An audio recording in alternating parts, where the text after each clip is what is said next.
When humanity claimed its seat among the stars, empires began to fear. The alarm did not wake me. I was already awake. That is the thing nobody tells you about commanding a warship on the edge of known space. You stop sleeping the way normal people sleep. You start existing in a kind of permanent half-readiness, where one eye is always open and one hand is always close to something that can solve a problem fast. 3 years on patrol through the outer contested zones will do that to you. 3 years of making decisions in seconds that other people spend weeks studying in academies. My name is Ilara Vasquez, and I have been awake, in one sense or another, since I was 26 years old. I was 39 when the unyielding dropped out of faster-than-light travel, at the edge of galactic conclave sovereign space, and I remember the exact feeling in my chest as the stars resolved from blurred streaks into steady points of light. Not excitement, not fear, something quieter and more complicated than either of those things. Something that felt like standing at the edge of a very high cliff and choosing, deliberately, to keep both feet on the ground. The conclave had been meeting for 400 years without us. 400 years of careful, deliberate civilization building among species that had watched Earth from a comfortable distance and decided, through a process of quiet consensus, that humanity was either going to destroy itself or eventually calm down enough to be worth talking to. They had been patient. They had been reasonable. They had been, in the most polite and thorough way possible, completely wrong about us. The bridge of the unyielding was not a beautiful place. Our ships are not built for beauty. They are built for function, which is a word that means something different to humans than it does to most species in the galaxy. Function, for us, means the ability to do the job under conditions that would make other beings give up. The walls were reinforced alloy, dark gray, with conduit bundles running along the ceiling, like the veins of some enormous animal. Every surface had a purpose. Every piece of equipment had a backup. Every system had a fail-safe, and the fail-safe had a fail-safe of its own. My crew of 212 human beings moved through that space with the efficiency of people who had learned, through long and difficult experience, that hesitation costs more than it saves. Lieutenant Priya Nair was at the sensor station when the conclave reception fleet materialized on our screens. 17 ships. Each of them was elegant in a way that made the unyielding look like a fist compared to an open hand. Long, curved hulls that caught the light from the nearby star and scattered it in prismatic waves. Crystalline surface arrays that rotated slowly, like flowers turning toward the sun. They were genuinely beautiful, and I noticed that several of my junior officers were staring. I let them stare for exactly 4 seconds. "Focus," I said, and the bridge returned to work. The lead vessel hailed us before we had completed our deceleration. The communication protocol was standard conclave formal, which our translation systems had been running for 18 months. The face that appeared on our main screen was the Veloci ambassador, a being called Dren, who had 6 arms folded across a body draped in something that shimmered like deep water, and 4 eyes that blinked in 2 pairs, alternating, in a rhythm that our xenobiologists had told us was a sign of careful attention.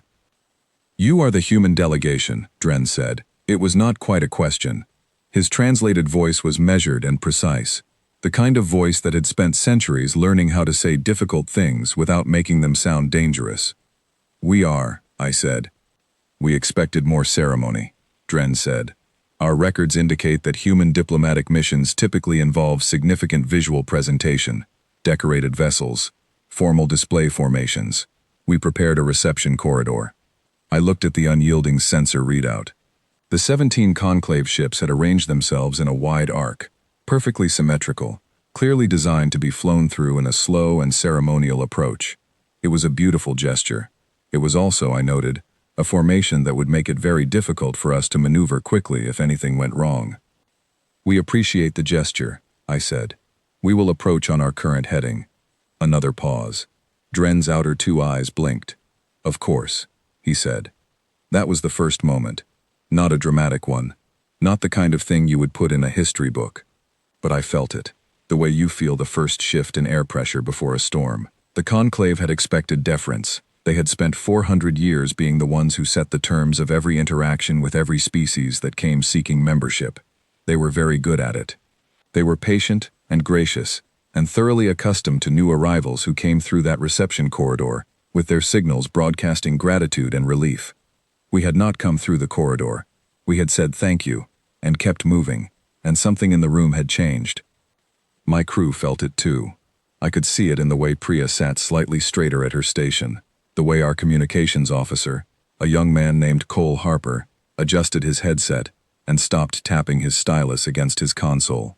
They were all watching me from the corners of their eyes, not because they were uncertain, but because they understood that the next few hours were going to be the kind of hours that defined careers and, possibly, the future of the species that had sent us here.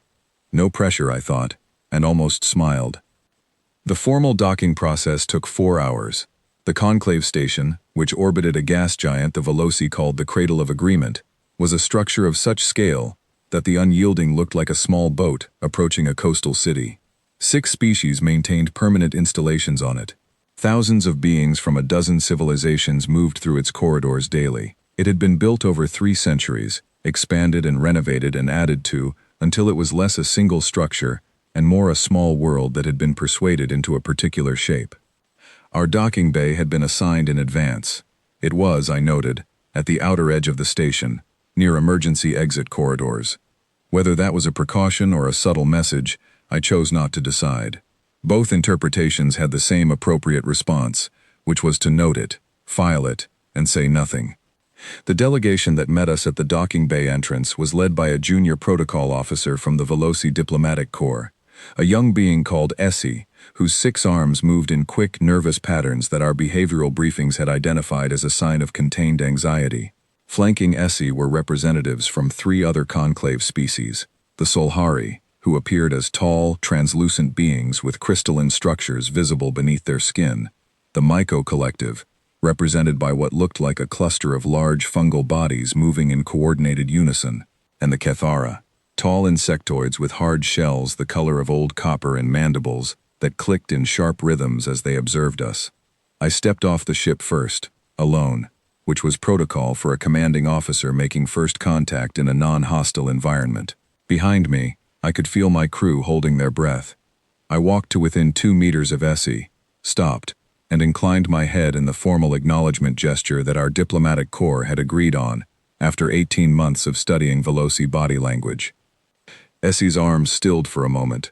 Then the junior protocol officer returned the gesture, precise and correct. Behind Essie, the Cathara representative made a sound that our translation systems rendered as something between a query and a statement, directed at Essie rather than at me. The translation came through my earpiece a half-second later. They are smaller than the models suggested. I kept my expression neutral. Cole Harper, standing 3 steps behind me, had received the same translation in his earpiece. I heard the very faint sound of him pressing his lips together to avoid smiling. "We are happy to answer any questions about our physical dimensions," I said pleasantly, directing my response toward the Cathara representative rather than Essie, at whatever point in the proceedings seems most convenient. The Cathara representative's mandibles clicked rapidly. Essie's arms moved in a pattern that the behavioral briefing had told me was the Veloci equivalent of a stifled laugh. We were escorted through corridors that were designed for beings taller than most of us, past walls etched with 4 centuries of conclave history rendered in a dozen artistic styles, past observation windows that looked out at the curve of the gas giant below and the scatter of stars beyond. My crew walked in 2 neat lines, their backs straight and their pace unhurried. They did not gawk, they did not whisper to each other. They moved through that extraordinary space with the steady competence of people who had decided, collectively, and without needing to discuss it, that they were going to be exactly the kind of humans they wanted the galaxy to remember. I was proud of them, in a way that I did not have words for, and still do not. Our quarters were not small. They had been prepared with care, the dimensions adjusted as much as the station's architecture allowed for human proportions, the atmospheric composition set to our preferred mixture, surfaces cleared of objects that might have been uncomfortable to our biology. It was considerate. It was also, I noted, monitored. The sensor grid in our section of the station was denser than what I could see in the corridor sections we had passed through, and 3 of the wall panels had the very faint thermal signature of recently installed equipment. I said nothing about this. I went to the small desk in my quarters, sat down, and began writing my first report home. "Day 1, I wrote. "We have arrived intact. The station is extraordinary. The The conclave delegation is professional and cautious. The Kethera representatives appear to have concerns about us that they are currently managing through formal protocol rather than direct expression. The Veloci are doing what I understand they always do, which is watch and wait and try to understand before they decide. I think we are being assessed on every possible level at once. I think this is appropriate. I would do the same. I paused, looking at the words on my screen. I think we are going to be fine, I added. I think we are going to be more than fine. But it is going to be the kind of fine that has to be earned, 1 hour at a time, and I want everyone back home to understand that clearly. I sent the report and went to stand at the single viewport in my quarters, which looked out at the gas giant below and the hard, patient stars above.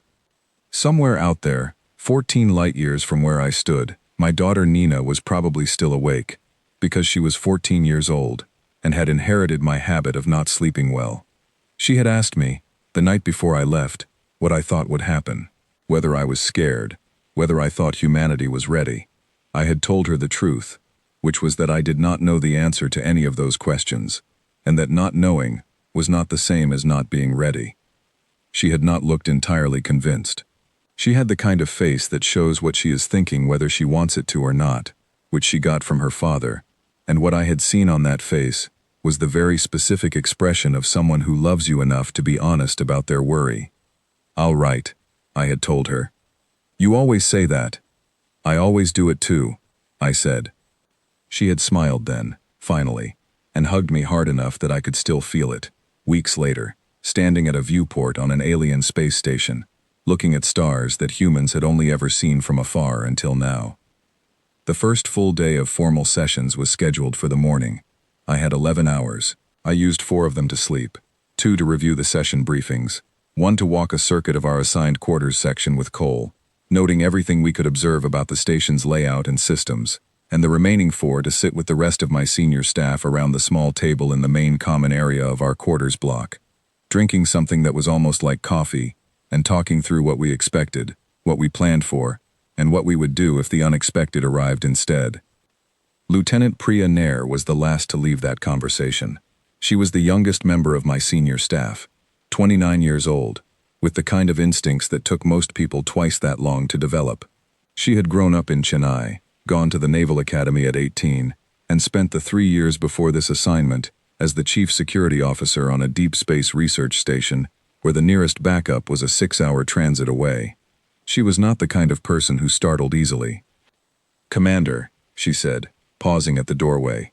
I ran a sweep of our quarters block while the others were talking. "What did you find?" I asked, though I had a fair idea. 17 monitoring points," she said. "Most of them obvious. 3 of them less so." She paused. I flagged the 3 in our system, left the rest undisturbed. "Good," I said. "Do you want me to do anything about them?" "Not yet," I said. "Let them watch. We have nothing to hide." Priya nodded slowly. "And if they decide they need more than watching?" I looked at her for a moment. She looked back at me with those steady, dark eyes that never seemed to be alarmed by anything, only calculating. "Then we respond appropriately," I said, "which is not the same as responding the way they expect." She considered this. Then she nodded again, once, and went to her quarters. I went back to the viewport and watched the gas giant's slow, enormous rotation, and I thought about the conclave. 400 years old, vast and careful, and thoroughly convinced that it understood how the universe worked. I thought about the 17 beautiful ships that had arranged themselves in a corridor for us to fly through, and the sensor-dense walls, and the Kethara representative calculating our physical dimensions. I thought about humanity, 12,000 years of civilization packed into every scar, and every innovation, and every stubborn refusal to stay down when knocked flat. I thought about the shipyards orbiting Titan and Ceres and Proxima, the construction schedules, the fleet numbers that were 3 years out of date in every intelligence database anyone outside our species had access to. I thought about the quiet certainty that had been building in my chest since we dropped out of faster-than-light travel. We had arrived, we were here, and we were exactly what we were, no more and no less, and no one in this ancient, careful, watching galaxy had yet understood what that meant. They would, not through any dramatic announcement or deliberate demonstration, They would understand because understanding was inevitable, and because some things cannot be hidden simply by not talking about them. We had not tried to hide anything. We had simply not volunteered more than was asked. Morning came. I dressed, straightened my uniform collar, and looked at myself in the narrow mirror on the back of my quarters door for exactly 3 seconds. Then I went to lead my people into the room where the galaxy would begin to learn who we were. I was not afraid. I had passed through places that would have stripped fear out of anyone and left only calculation in its place. What I felt, walking toward that first session, was something I had felt before in quiet moments, before things that mattered. I felt ready. Cole Harper was the last of the senior staff to leave the common room that night. He was 26, the youngest member of my senior team, and he had the quality that the best communications officers always had, which was an exceptional ability to listen carefully to what was not being said, as much as what was. He had grown up speaking 3 languages at home, which his mother had always said was responsible for the way he read a room, the habit of listening simultaneously on multiple frequencies. He paused at the door and turned back. "Commander," he said, "what do you think they expected?" I thought about the reception corridor. The 17 crystalline ships arranged in a perfect arc, the 3-hour docking process, the junior protocol officer with the nervous arm movements. "They expected gratitude," I said. "They expected us to understand that we were the younger party in this arrangement, and to conduct ourselves accordingly." Cole was quiet for a moment. "And what do they expect now?" "Something different," I said. "They are not sure what yet. That is actually the better position for us. Certainty about what someone is going to do lets you prepare a response in advance. Uncertainty keeps you honest." He thought about this. "Is that why you didn't fly through the corridor?" "I didn't fly through the corridor," I said, "because we had already reached the correct docking approach, and the corridor would have required an unnecessary deviation." I paused. "And yes, for that reason too." He smiled, which was the smile of someone who had asked a question and received both the technical answer and the true one in the same sentence. "Good night, Commander." "Good night, Cole." He went to his quarters. I stayed in the common room for another hour, reviewing the next day's session materials, and I let the quiet of the station settle around me, and I thought about the long way we had traveled to be here, and about what came next. The next thing was always the work. There was never a moment when the work was finished. There was only the current task completed, and the next one beginning. I had made my peace with that a long time ago. It was, in fact, what I liked best about the life I had chosen. I went to sleep when the station's ambient lighting shifted to its overnight cycle, and I slept without dreaming, which was how I always slept when I was exactly where I needed to be. Dren of House Veloci had served the Galactic Conclave for 62 years. He had conducted diplomatic negotiations with 11 species, arbitrated 4 border disputes that came within weeks of becoming wars, and twice represented the Veloci people in sessions where the survival of the Conclave itself had been in question. He was not easily surprised. He admitted privately to himself, currently very surprised. He sat in his preparation chamber in the Veloci diplomatic wing, 3 levels above the guest quarters that housed the human delegation, and he reviewed his notes for what felt like the 100th time. They did not improve on review. If anything, each reading made them more troubling, because each reading gave him more time to notice the things in them that did not fit. Dren had been the Conclave's leading analyst of the human species for 20 years. When the Conclave's long-range observation program had first confirmed that humanity had developed viable faster-than-light travel, it had been Dren who was asked to prepare the comprehensive assessment that would inform the Conclave's approach to this new arrival. He had spent 8 months on that document. He had read every intercepted transmission, reviewed every drone observation, studied every fragment of human cultural and technological output that Conclave intelligence had collected over 2 centuries of quiet watching. He had produced a document of 4,000 pages. It had been considered thorough. It had been considered well-researched. The Conclave's Strategic Council had praised it as the most complete xenological assessment prepared in the previous century. He was beginning to understand that it was wrong. Not in small ways. Wrong in the way that a map is wrong when it has been drawn by someone who has never been to the territory and has only read descriptions written by others who have never been there either. The problem was not the data. The data was accurate, as far as it went. Humanity had indeed spent most of its recorded history in various states of internal conflict. Their technological development had been rapid by galactic standards but not unprecedented. Their biology was notably resilient, their social structures complex and variable, their psychological profiles diverse to a degree that made broad generalizations difficult. All of that was true. The problem was what the analysis had done with those truths. Dren's assessment had concluded that humanity was a volatile species in the early stages of maturation, that they would require careful management during an extended integration period, that their instinct for conflict would need to be addressed through structured engagement and clear incentive systems, that, with patience and guidance, they could become a functional member of the conclave within perhaps 2 centuries, at which point their volatility would have been smoothed by exposure to older and more stable civilizational models. What the assessment had not anticipated was a delegation that declined to fly through the ceremonial reception corridor, not aggressively, not as a statement, simply as a matter of course, because flying through the corridor was not necessary for the task at hand, and humans, it was becoming clear, did not do things that were not necessary. He had been watching Commander Vasquez since her arrival. He had access to the monitoring systems in the guest quarters block, which showed him movement and atmospheric data without audio, because the conclave's protocols for observation of diplomatic guests did not extend to direct surveillance of their conversations. He had watched the human delegation move through their first evening, with an efficiency and calmness that he had not expected. They had not gathered in excited groups to discuss what they had seen. They had not spent time at the viewports, staring at the gas giant in the way that most new arrivals did, overwhelmed by the scale of the station and the reality of where they were. They had conducted what appeared to be a systematic assessment of their quarters block, calmly and methodically, and then they had gone to sleep. Dren had spent most of the night awake. He went back to his assessment and read the section on human psychology, which he had been particularly proud of at the time of writing. It described humans as emotionally reactive, prone to impulsive decision-making under stress, and likely to respond to unfamiliar environments with a mixture of anxiety and overconfidence. He read that section carefully. Then he read it again. He thought about Commander Vasquez declining the corridor. He thought about the human security officer, the young woman called Priya Nair, who had done a systematic sweep of the quarters block within the first hour of their arrival, with the practiced efficiency of someone who did this kind of thing as a matter of routine, rather than in response to any perceived threat.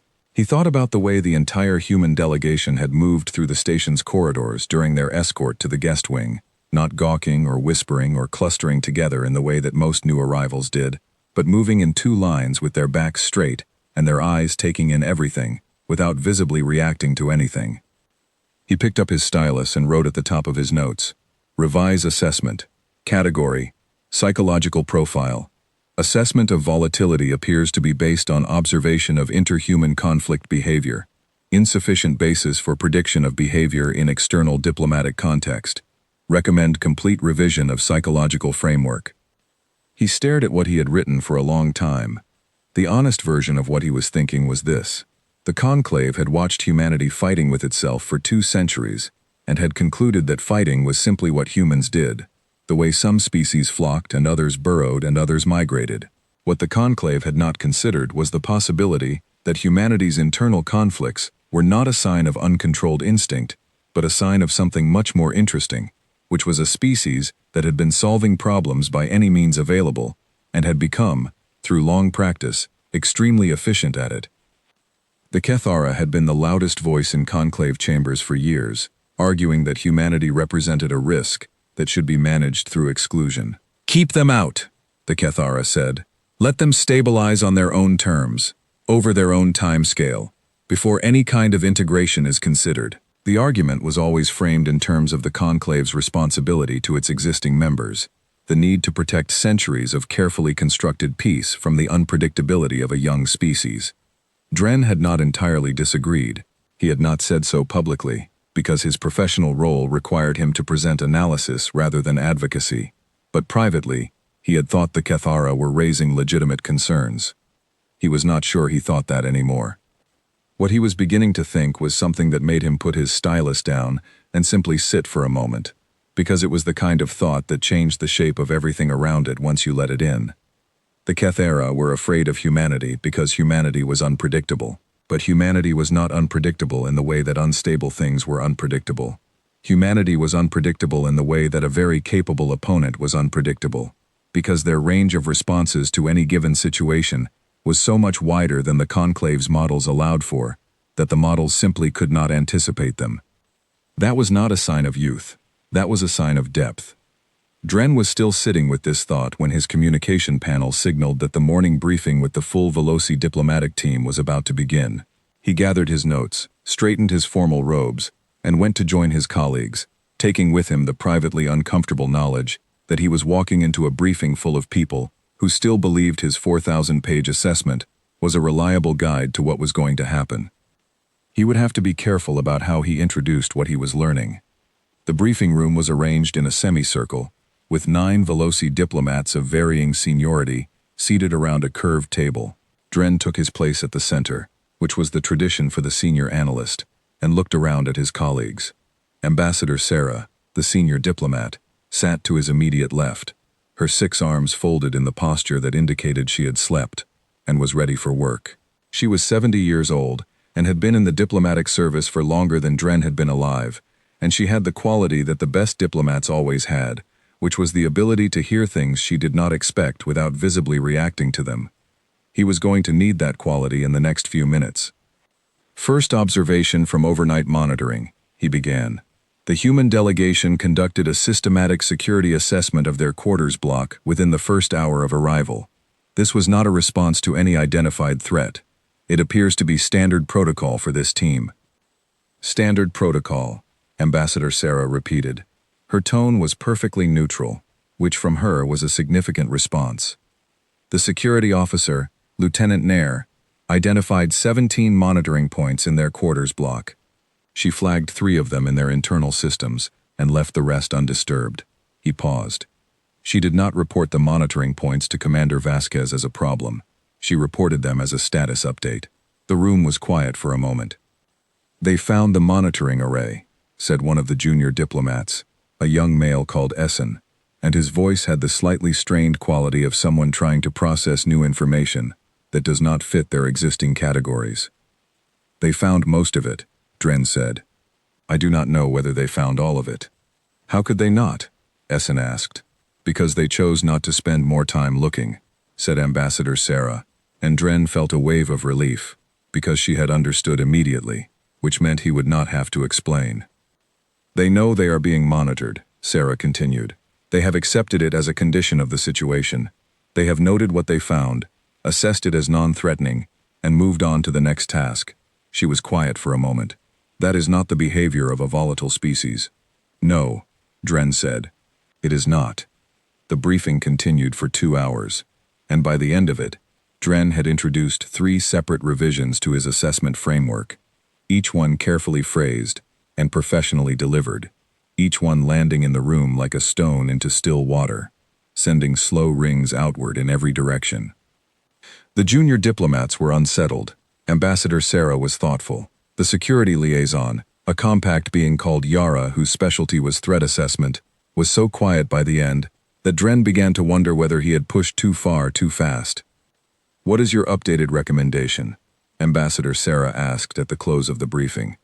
Dren thought about Commander Vasquez declining the ceremonial corridor. He thought about Lieutenant Nair conducting her sweep with the casual efficiency of someone doing a routine task. He thought about all 4,000 pages of his assessment, and how many of those pages he was going to have to rewrite before this was over. My recommendation, he said slowly, is that we stop treating this delegation as a subject to be managed, and start treating them as counterparts to be understood. The distinction matters. He paused. The Kethara have been arguing for years that humanity is the kind of problem you solve by keeping it at a distance. I am no longer confident that distance is an option. Why not? Essen asked. Because, Dren said, and he chose his next words with the care of someone who understood that some things, once said, could not be unsaid. They already know how to cross it. The room went very quiet. Ambassador Sarah looked at him for a long moment with those 4 eyes, blinking alternately in their slow, thoughtful rhythm. Then we have a great deal to learn in a very short time, she said. Yes, Dren said, we do. He left the briefing room and walked back to his preparation chamber, and he sat down at his desk and he pulled up his original 4,000-page assessment on his screen, and he began, for the first time, to read it, as if he were someone who had never met a human before, and was trying to understand what kind of people could have produced it. It took him less than an hour to see it clearly. The document was a portrait of a species as seen from very far away, drawn by observers who had never been close enough to be affected by what they were observing. It was careful and thorough, and almost entirely wrong, in the way that a painting of the ocean can be beautiful and technically accurate, and still tell you almost nothing about what it feels like to be in the water. He opened a new file and began to write. The first line was, "What we have missed is not the data. What we have missed is the texture."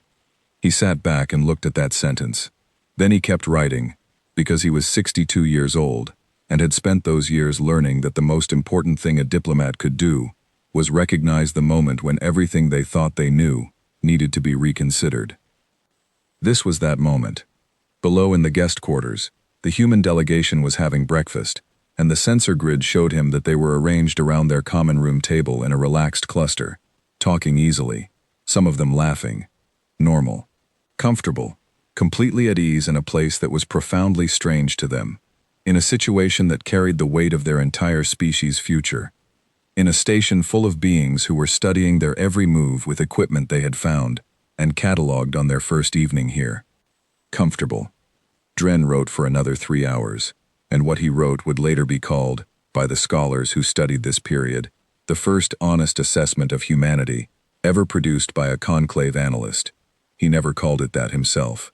He called it a correction, and he meant the word in the deepest sense, the way a navigator means it when they have been holding a wrong course for a long time, and finally find the star that shows them where true north actually is. He set down his stylus and stood up, walking to the single viewport in his preparation chamber. The gas giant rotated below, its banded surface moving with the unhurried permanence of something that had been doing exactly this for billions of years, before the first Veloci had looked up at the sky and wondered what the lights were. 62 years in diplomatic service. He had developed over those decades a habit of distinguishing between two kinds of surprise.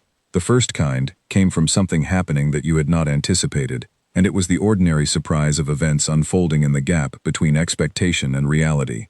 The second kind was rarer and more interesting. It came from something happening that you had anticipated perfectly, and finding that your anticipation had been entirely about the wrong thing. He had anticipated that the human delegation would be interesting. He had anticipated that they would be capable in ways that exceeded the formal intelligence assessments. He had even anticipated, privately, that they would handle the overnight atmospheric incident better than the faction responsible for it expected. What he had not anticipated was the meeting in the small room off the main corridor, when Commander Vasquez had told him plainly that they had not been as prepared as they appeared, and that they would make mistakes, and that they would not pretend they had not. He had been in diplomatic service for 62 years. He had never had that conversation with a counterpart from any species. It had changed something in his understanding, in a way that he was still working out the full dimensions of. It had changed his understanding not just of humanity, but of what he had previously assumed was a universal truth about diplomacy, which was that every party at every table presented the strongest possible version of themselves and concealed the rest. It was so universal an assumption that he had never thought to question it. Vasquez had questioned it by simply not doing it. He turned from the viewport and went back to his desk and picked up his stylus again. There was a great deal left to write. He set his first note aside and opened a second file, which he had not yet shown to any of his colleagues. This one was not an intelligence assessment. It was something he was still deciding how to categorize, because it did not fit the categories his training had given him. He had titled it, provisionally, Notes on a Different Kind of Honesty, and it contained observations that were not analytical but experiential. The way Commander Vasquez had looked at the reception corridor, the way the human security officer had swept the quarters block not with the stiff formality of someone doing a required task, but with the easy efficiency of someone doing something as natural to them as breathing. The way the entire delegation had moved through alien space without the particular tension that his years of experience had taught him to expect from species in their first contact situation. The tight clustering, the careful management of eye contact and gesture, the almost invisible performance of composure over genuine nervousness. The humans had not been performing composure, they had simply been composed. The way people are composed when the situation they are in is no more unfamiliar, at its core, than dozens of situations they have already navigated and survived. He wrote, "They do not experience this the way we expected them to experience it. We anticipated awe and disorientation. We prepared for a species encountering the galaxy for the first time. What we received was a species encountering it in the spirit of someone returning to a place they always intended to visit. Not arrival, recognition." He looked at the word recognition for a long time. Then he kept writing. Fleet Admiral Jonas Okafor had a saying that his staff had heard so many times it had become a kind of unofficial motto for the entire Strategic Command Division. Never tell them everything. Never lie about anything. He had been saying it for 20 years, ever since he was a young captain commanding a border patrol vessel, and had negotiated a misunderstanding with a hostile mining corporation by telling them exactly what he had, without mentioning what he had kept in reserve. The misunderstanding had been resolved peacefully. The corporation had behaved themselves for the next 4 years. The reserve, which was a second patrol vessel running dark 17,000 kilometers off his starboard side, had never been needed and had never been mentioned. The principal had served him well since then. He was 61 years old, and the stars on his collar represented 40 years of service, and he had learned in those 4 decades that the single most powerful thing in any negotiation was the accurate awareness of what you had, and the disciplined restraint of knowing what not to say about it. He was sitting in his office on the UES Strategic Command Station, which occupied a stable orbit around Earth's moon, when Commander Vasquez's first report came through. He read it twice, poured himself a cup of coffee that had gone cold while he was reviewing the day's construction reports, and sat for a moment looking at the wall of screens that showed him a real-time overview of everything he was responsible for. It was a lot of screens. The largest showed the current status of the active fleet. The number on that screen was not one that the Conclave's intelligence services had access to, and Jonas had taken considerable care over many years to ensure that remained true, not through deception, which would have been both dishonorable and tactically impractical over any long period, through precision, through the specific and deliberate practice of answering questions exactly, completely, and without volunteering anything beyond what was asked. When the Conclave had first made contact 14 months ago, proposing the diplomatic mission that had sent the Unyielding to Veloci Prime, one of the early communications had included a questionnaire. 47 questions about human civilization, technology level, population, energy production, and fleet capacity. It was presented as routine information gathering, standard procedure for all prospective member species. Jonas had answered every question truthfully. He had also answered every question with a precision so exact that none of the answers had provided any useful context, because context was not the same as information, and he had not been asked for context. Fleet vessel count, the questionnaire had asked. Under the category of military capacity, Jonas had written a number. The number was accurate. It was also the fleet count from 3 years prior, which was technically correct because the questionnaire asked for current verified fleet count, and the verification process for newly commissioned vessels had a lag built into it that, if one applied it correctly, meant that a significant portion of the fleet that existed at the time of writing could not yet be considered verified under the strict definition. He had consulted 3 lawyers before submitting that response. All 3 had confirmed that it was accurate. All 3 had also given him a look that suggested they understood exactly what he was doing and had chosen to consider it a matter of classification protocol rather than anything else. The number he had submitted was not small. It was, by the standards of any species the Conclave had encountered in its 400 years, an extremely large fleet. It had apparently caused some concern among the Conclave analysts who received it. The actual current fleet count, as displayed on the largest screen in Jonas's office, was considerably larger. He took a sip of cold coffee and thought about what Vasquez had written. She was sharp, which he had known since she was a lieutenant on his first command. She saw things quickly and described them accurately, and never dressed up a difficult truth to make it easier to hear. He valued all of those qualities enormously, especially the last one. Her assessment was that the Conclave was afraid. Not the casual wariness of beings encountering something new, but the specific and genuine fear of people who had made calculations that seemed sound, and were now beginning to suspect that the numbers were wrong. Good, he thought. Good. This was not because he wanted the conclave to be afraid of humanity. It was because fear, properly calibrated, was information. It told you how seriously someone was taking you. It told you whether you needed to work to prove your importance, or whether importance had already been established and you could move directly to the next step. An afraid opponent negotiated honestly because they were calculating rather than performing. A contemptuous one performed, and performance was noise that got in the way of substance. He preferred substance. His senior intelligence officer, a quiet and exceptionally precise woman named Clara Webb, knocked on his open office door and entered without being invited, which was her custom and which he had never objected to, because she only came in unannounced when she had something that could not wait. "New intercept," she said, and set a datapad on his desk. Cathara Internal Communications, partially decrypted. He looked at the relevant section, which their cryptography team had flagged. The Cathara were proposing a formal motion. He read it twice. When did this go to their leadership? 6 hours ago, Clara said, before the first diplomatic session. So they walked into that first session already knowing what they wanted to do, Jonas said. It appears so. He set the datapad down and looked at the wall of screens again. The construction report from the Titan yards was showing on one of the smaller screens. The numbers there were encouraging, more than encouraging. They were the kind of numbers that told a story, and the story was not one the conclave would have been comfortable reading. Humanity had been building since before anyone in the galaxy had thought to look at them seriously. The yards at Titan had been operational for 11 years, the Ceres facility for 8. The new construction ring around Proxima Centauri b, which the conclave's intelligence networks had detected but apparently misidentified as a resource extraction platform, had been producing vessels for 4 years.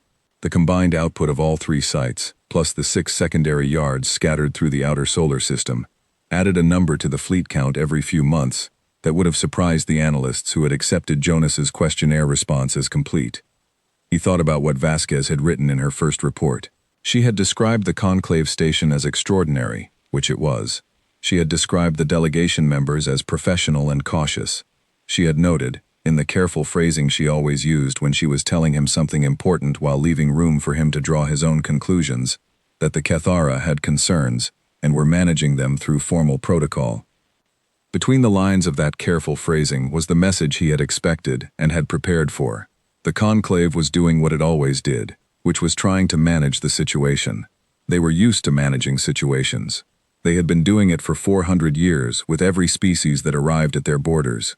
The process was well practiced, the tools were reliable, and it had worked every single time because every species that had ever arrived at the conclave's doors had arrived in need of something the conclave could offer.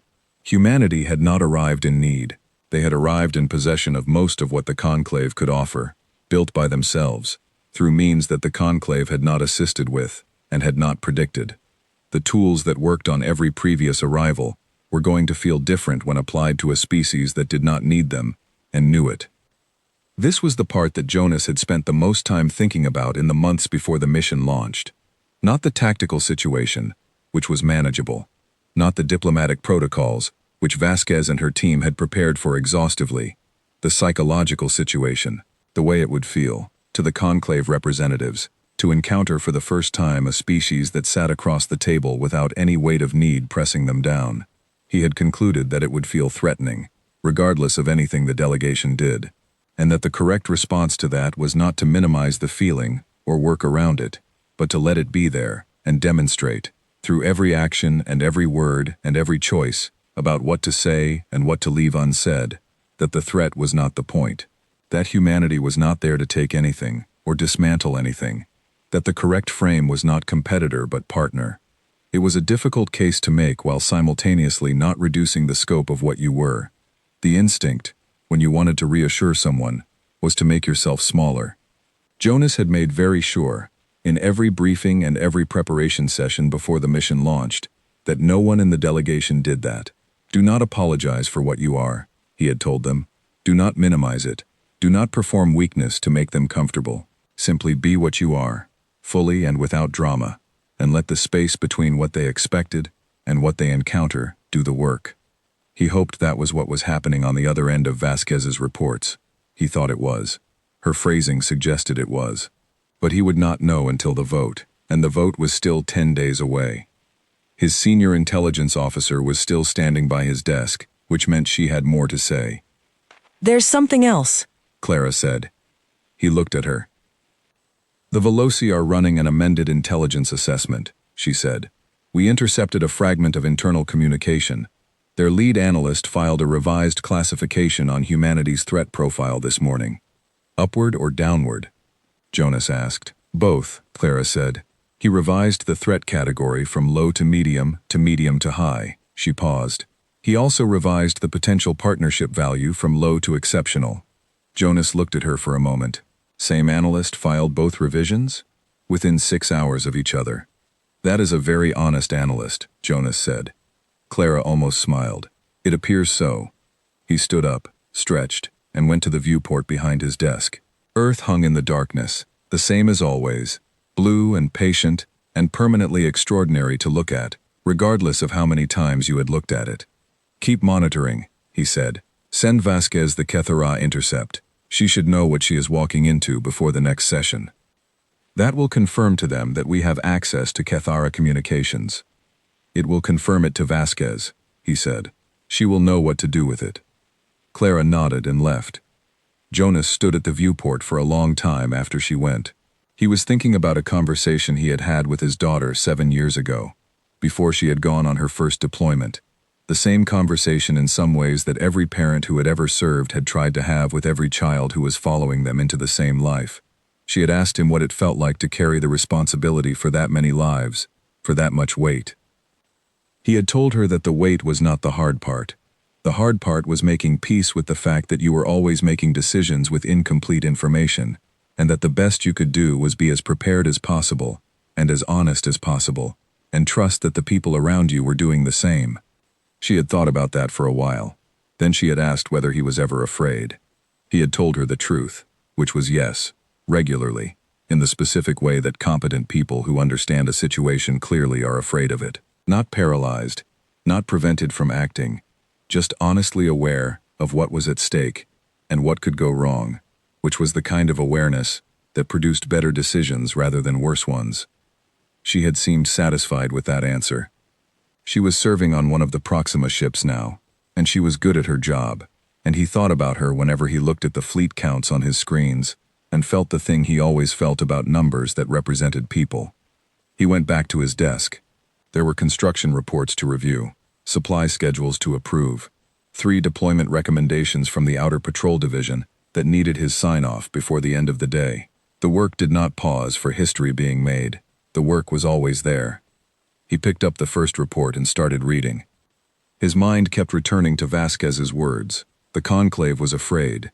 The Conclave was calculating.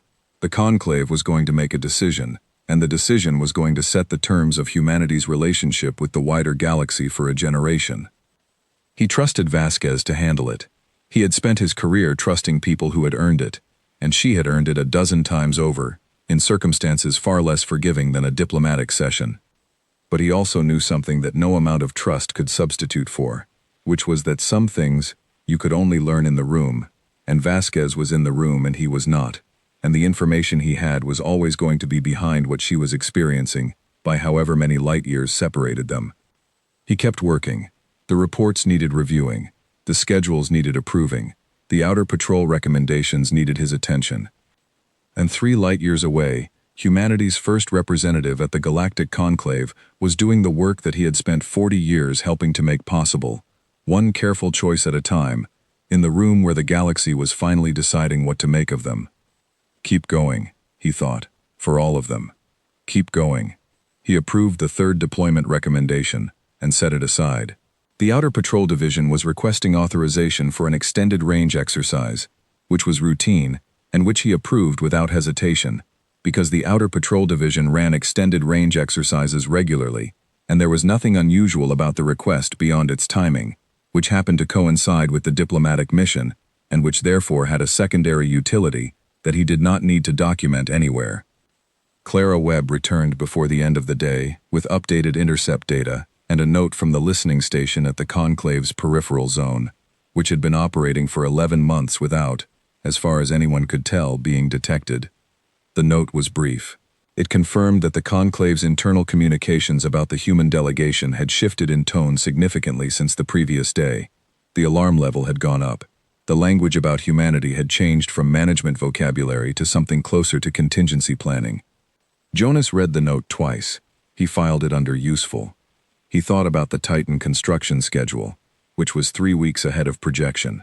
He thought about the Proxima relay, which Clara had told him was 12 days from full operational status.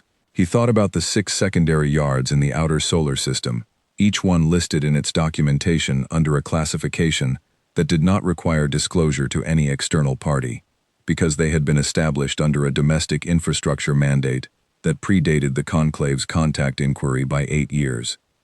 Humanity had not started building when the conclave made contact.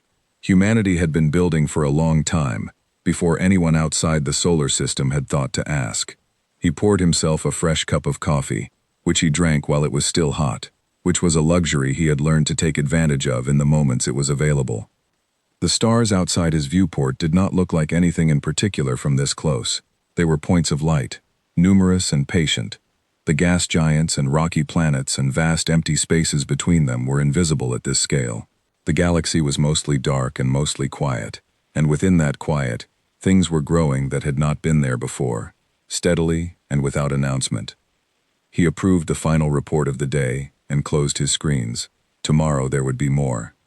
There was always more. That was the nature of building something, and they were building something that would outlast everyone who was currently alive to work on it. He found that thought settling rather than daunting. It was the kind of perspective that made the daily work feel correctly sized. He received one more communication before the end of the day, this one personal rather than official. It was from his daughter, who was serving on one of the Proxima construction vessels.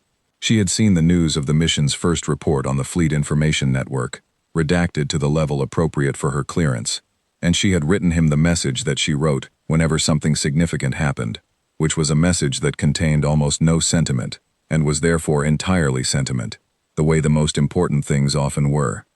"Is it going the way you planned?" she had written. He considered the question for a moment. Then he wrote back, "Better. They are better than we planned. Tell the crew." She would know what he meant. She had grown up in his house, which meant she had grown up understanding the difference between the official version of things and the version that informed the official version. She would relay his message to her crew in the plainest possible terms, because that was how she communicated, and they would understand it, and they would work the next shift knowing that the thing they were building was going somewhere that mattered. He hoped she was proud of what she was doing. He thought she probably was. It was hard to look at the Proxima yards and the numbers they were producing and not feel something about it, something that was bigger than the individual task and connected to the whole of what humanity had been reaching toward since the first time someone had stood outside at night and looked up and thought about what else was out there. He filed her message in the personal folder that he almost never accessed during working hours. Then he went back to the remaining reports. There was always more to do. He was glad of it. The lights went out at 02:17. Not all of them. The emergency systems on the unyielding kept a baseline running in the crew quarters block, and the dim red glow of standby power painted everything in a flat, muted light that was enough to see by if you were already awake and your eyes were adjusted. I was already awake. My eyes were already adjusted. My suit alarm had triggered 11 seconds before the lights went out, which was enough time for me to be standing and moving before the first of my crew had registered the change. The suit was a compact security model, not a hard shell, but the sensor package in it was the best our people made, and the atmospheric reading it was showing me was the reason I was already crossing the room toward the emergency locker before anyone else in the delegation had fully woken up. The oxygen level in our quarters block was dropping. Slowly, at the kind of rate that would not cause immediate distress, the kind of rate that, if you were asleep and unmonitored, would take 3 or 4 hours to become a serious problem, the kind of rate that would, at the end of those 3 or 4 hours, be very difficult to distinguish from a natural mechanical failure in an aging life support system. Our life support systems were not aging. We had inspected and cataloged them on arrival.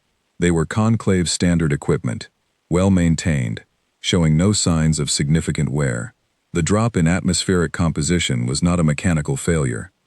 I had the emergency locker open in 4 seconds. The hardshell EVA suits were racked in sequence.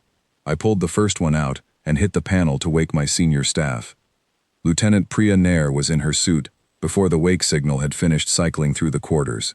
She had the second and third suit out of the locker before I had finished securing my own, and she was moving down the corridor toward the junior officers' quarters without waiting to be told, because she already knew what the situation was and what needed to happen next, because she was the best security officer I had ever served with, and she thought 8 steps ahead on a bad day. I did a count. 41 members of the delegation, 37 in their quarters, 4 on overnight rotation duties on the Unyielding, which was docked at the outer bay and connected to our quarters block by a sealed access corridor. The access corridor door was sealed. Not the standard overnight seal that was part of normal station operations. The additional magnetic seal that came from an external locking command, the kind that could only be initiated from the station's central operations system. I looked at the locked door. I looked at my atmospheric reading. I looked at Priya, who had appeared at my shoulder and was looking at the same things with the same expression, which was the expression of someone doing very fast calculations. "Options," I said quietly. "The door can be overridden from our side if I access the station's maintenance system," she said, just as quietly. "We mapped the access points on arrival. I can get in." "How long?" 3 minutes. Maybe 4. "Do it." I paused. "Leave the seal in place when you're done. Just open the atmospheric bypass." She looked at me. "You want them to think it held?" "I want them to believe we handled it without touching their systems," I said. "Can you do that?" "I can leave a very specific kind of trace," she said. "Not in the seal system. In the atmospheric control routing. Somewhere they'll find if they look closely, but only if they know exactly what to look for." I thought about this. "A flag. A signature," she said. "Something that says we were here, we saw this, we solved it, without saying anything about how."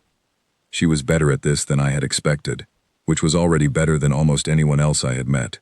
"Do it," I said. She was gone before I finished the sentence. I went back to managing the rest of the delegation, which meant keeping 40 people calm and purposeful in a situation that was clearly not an accident, in a space that was currently sealed off from their ship, in an alien station where the people responsible for their safety were either unaware of the situation or had caused it, and doing all of this quietly enough that whoever was watching the monitoring systems in our quarters block would not know that we had identified the problem until we chose to let them know. It took 9 minutes total. Priya bypassed the atmospheric routing in 4, which was faster than she had estimated, because she had a mind that worked faster under pressure, which was a quality that the universe selected for in people who spent long enough in dangerous places. The oxygen level stabilized. The hardshell suits went back into the locker, in sequence, as if they had never been touched. My crew settled back into their quarters with the kind of deliberate calm that took real self-discipline to produce when your hands wanted to shake. Cole Harper, our communications officer, caught my eye across the common room and raised an eyebrow. I shook my head once, not yet. He nodded and went back to his quarters. I sat down at my desk and looked at the atmospheric readout, which was now showing normal. Then I looked at the time. I had 4 hours before the morning session. I used 2 of them to write a full incident report, encrypted, addressed to Fleet Admiral Okafor. I used the other 2 to sit in the dim red light of standby power and think carefully about what had happened, and what it meant, and how to use it correctly. The Conclave had not sent a messenger to say that humanity was not welcome. They had tried something quieter and more deniable, the kind of thing that left no direct evidence and could be attributed to coincidence or mechanical error if no one was alive to contradict it. That told me something important. They were not confident enough to be openly hostile, but they were frightened enough to try something they should not have. The Cathara, I thought, not the full Conclave, not even a majority. A faction that had decided to solve the problem in the simplest way available and had believed, because their assessment of us was based on incorrect data, that the simple solution would work. At 0600 I called the full senior staff to the common room and gave them the situation in the same plain terms I always used for everything. What happened, what we did, what it means, what we do next. No drama, no speculation beyond what the evidence supported. No time spent on anger, because anger was not a tool that served anything useful in a situation like this. Do they know we found it? Asked Cole. They know the outcome, I said. They can see our atmospheric readings are normal, and their seal is still in place. They do not know how we fixed it, and they do not know about the signature Priya left. When will they find it? Asked Lieutenant Owen Marsh, our engineering officer, a lean and thoughtful man from Edinburgh who had spent 15 years in deep space construction before joining the diplomatic protection detail, and who approached every problem with the systematic patience of someone used to working in environments that would not forgive mistakes. When someone looks at the atmospheric control routing logs closely enough, I said, which they will do once they realize their attempt did not produce the expected outcome. What's the expected outcome? Owen asked, even though we both knew the answer. That this morning's session would begin with a communication to Earth that the delegation had experienced a life support failure during the night, I said, and that there would be a discussion about whether the conclave environment was suitable for human physiology, and whether it might be better for the delegation to wait on the unyielding while further assessment was conducted. And then we'd never get back off the ship, Cole said. Probably not, I said. The room was quiet for a moment. I let it be quiet. So what do we do? Owen asked. We go to breakfast, I said. We go to the session. We do the work we came here to do, and we wait for them to find the signature. And then they will know that we know, I said. And they will have to decide what to do with that, which is a much more interesting position for them to be in than for us. I stood up. Get ready. Uniforms pressed. Full senior staff at the session table. We are going to be exactly what we plan to be, which is professional and prepared, and completely unsurprised by everything we encounter. I paused. Because we are. They went to get ready. I stayed in the common room for another moment, looking at the viewport and the slow rotation of the gas giant below. Someone had tried to remove us quietly in the night, and we had fixed it and left a note. Not an angry note, not a threatening one, just a signature, a small, precise mark that said, "We were here, we saw what you did, we are still here, and we know exactly what we are doing." I thought about how that signature would feel when they found it, the particular quality of the fear that would produce. Not the fear of facing an enemy you understood, the much more unsettling fear of facing an opponent whose capabilities you had systematically underestimated and could no longer accurately measure. Good, I thought, and went to get dressed. The morning session was extraordinary, and not only because of what happened in the room, it was extraordinary because of what was happening underneath the room, in the levels of awareness and calculation that run beneath every diplomatic interaction, where the real negotiation always occurs. I sat at the human delegation's table, which faced the curved conclave representation arc across a space of roughly 10 meters, and I watched the faces and postures and small movements of beings from 6 different species, and I could see it. The way the Kethera representative, a senior official named Reth who had mandibles that clicked in a constant rapid rhythm, kept looking at the atmospheric display panel on the wall, and then back at our table, with an expression that our behavioral briefings had described as contained agitation. They had checked. They had found our readings normal and their seal intact. They did not understand how that was possible. They had not yet found the signature. I said everything I had planned to say in the morning session, clearly and professionally, and without any reference to the night's events. I listened to the opening statements from the conclave representatives with the same patient attention I would have given them if nothing had happened. I asked 3 questions at the appropriate moments, each one precise, each one designed to move the conversation toward the specific points that mattered for the next stage of our mission. Dren, seated in the Veloci section, watched me throughout. His 4 eyes were doing the alternating blink pattern that I had learned to recognize as deep attention. He was not the one who had ordered what happened last night. I was certain of that, the same way I was certain of most things I was not formally qualified to be certain of, which was through the combination of evidence and instinct that years of experience builds into something more reliable than either one alone. At midday, the session broke for the formal rest period. I was walking back toward the guest wing with Cole and Priya when an aide from the Veloci delegation fell into step beside us, a young being with nervous arm movements, who said quietly that Ambassador Dren would be grateful for a private conversation at my earliest convenience. "Now works," I said. The aide looked slightly startled, then led us to a small meeting room off the main corridor, fitted with seats at a height that actually suited human proportions. which told me the meeting had been planned in advance.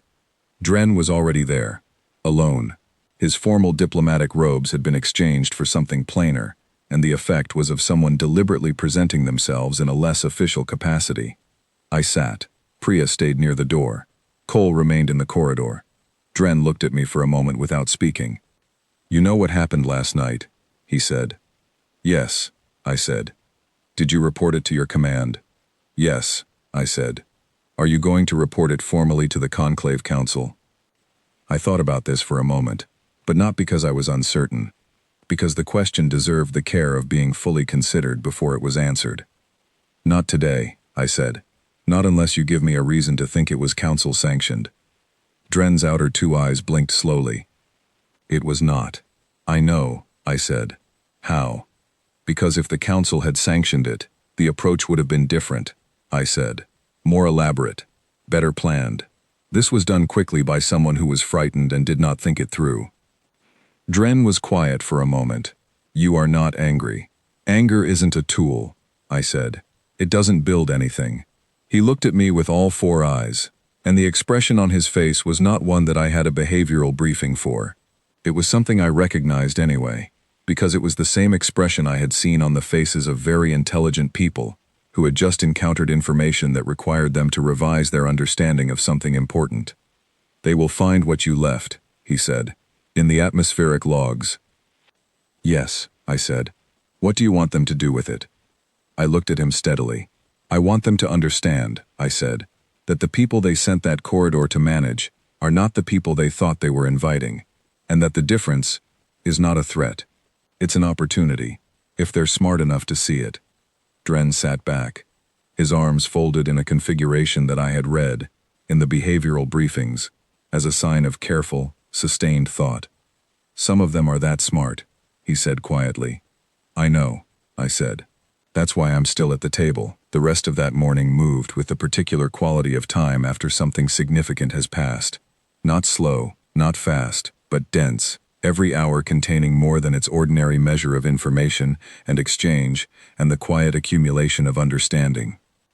The station had a long corridor that connected the guest wing to the main assembly areas, and I walked it 4 times that day, once in each direction for the 2 formal sessions, and twice more on the informal movements between them. Each time I walked it, I noticed something I had not noticed the time before.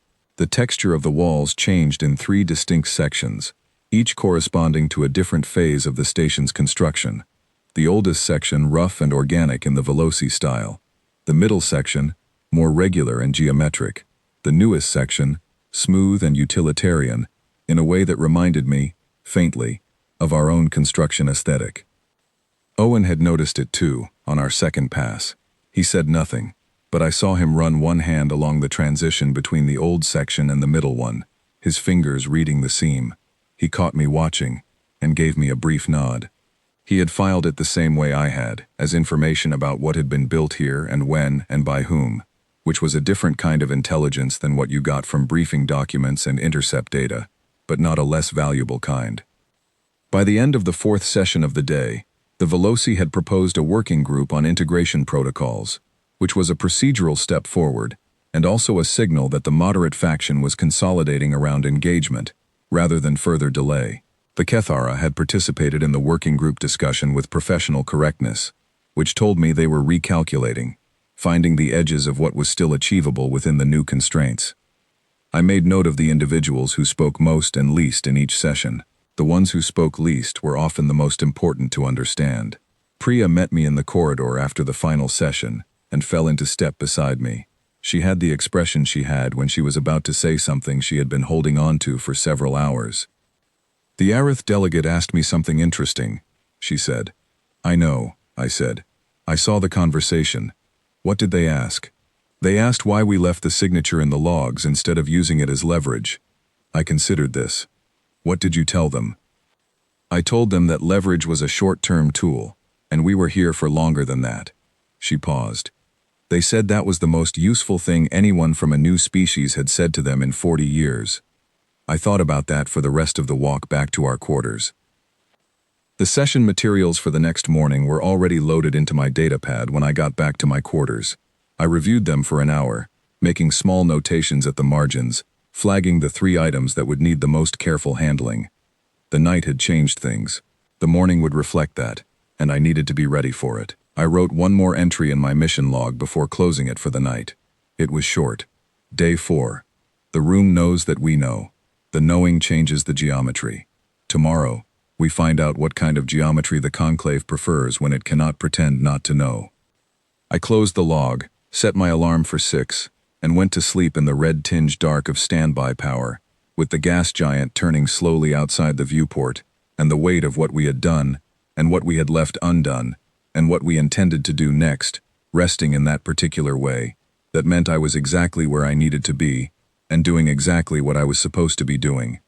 It was, all things considered, a very good feeling. The conclave floor debate happened on the 4th day. I had known it was coming. The Cathara had been building toward it since our arrival, quietly gathering votes among the species that were most concerned about the presence of a newly arrived and clearly underestimated humanity in conclave space.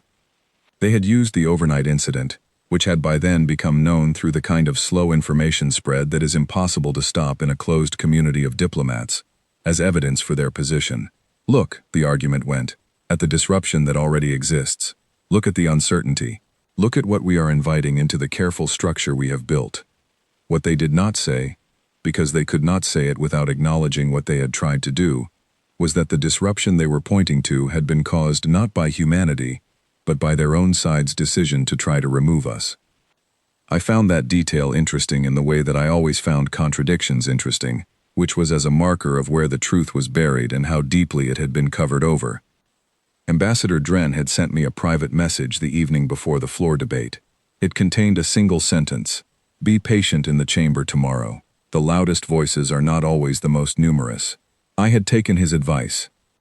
I sat in the gallery above the main conclave chamber floor, with Cole on my left and Owen on my right, and I watched the proceedings with the kind of attention that looks like stillness, but is actually the opposite of stillness, because everything in my mind was moving very fast and very quietly. The chamber was designed for ceremony and drama, which were things the conclave had used effectively for 4 centuries to manage the emotional dynamics of difficult decisions. The ceiling rose 40 meters and was covered in a slowly shifting display of starfield imagery, live feeds from sensors positioned throughout the galaxy, the universe as it was right now, rendered on a scale that made even the longest argument feel small. The seats for the 6 founding species curved around the main floor in tiered arcs, and the speaking platform at the center was positioned so that whoever stood on it was equally visible from all directions. I had studied the chamber layout for 2 hours the night before, not because I planned to move through it in any dramatic way, but because I have learned over many years that knowing the physical dimensions of a space tells you things about the people who built it that no briefing document captures. This chamber had been designed to make whoever stood at its center feel both exposed and significant. It was a space built to concentrate attention, to make words feel heavy with consequence. Reth, the senior Cathara diplomat, stood on that platform for 40 minutes.